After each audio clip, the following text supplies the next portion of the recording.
Alright, quick video here. I just got these guys in, and I'm just going to show really quickly how I'm going to install them. Do whatever you like, I don't care. But I just figured I'd show you how I taped it off, just so I could make sure that it was aligned properly. So what I did here is I just took some frog tape and painter's tape. It's usually blue and green. You can use regular masking tape, either way. So I just lined it up like this. And what I did is use the speed square. That way I could make sure that I got the line exactly how I wanted it on that bottom edge. You can see that. And that way I could make sure that it was perfectly aligned. And then I just took the tape, and that's one of the nice things about this, it has really nice straight edges. So I was able to pull it straight along across that line and pull it down.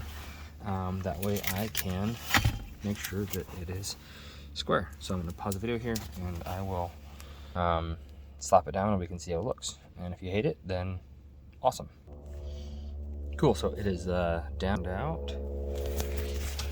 I was able to get it like right along the edge there, which is perfect, exactly how I wanted it.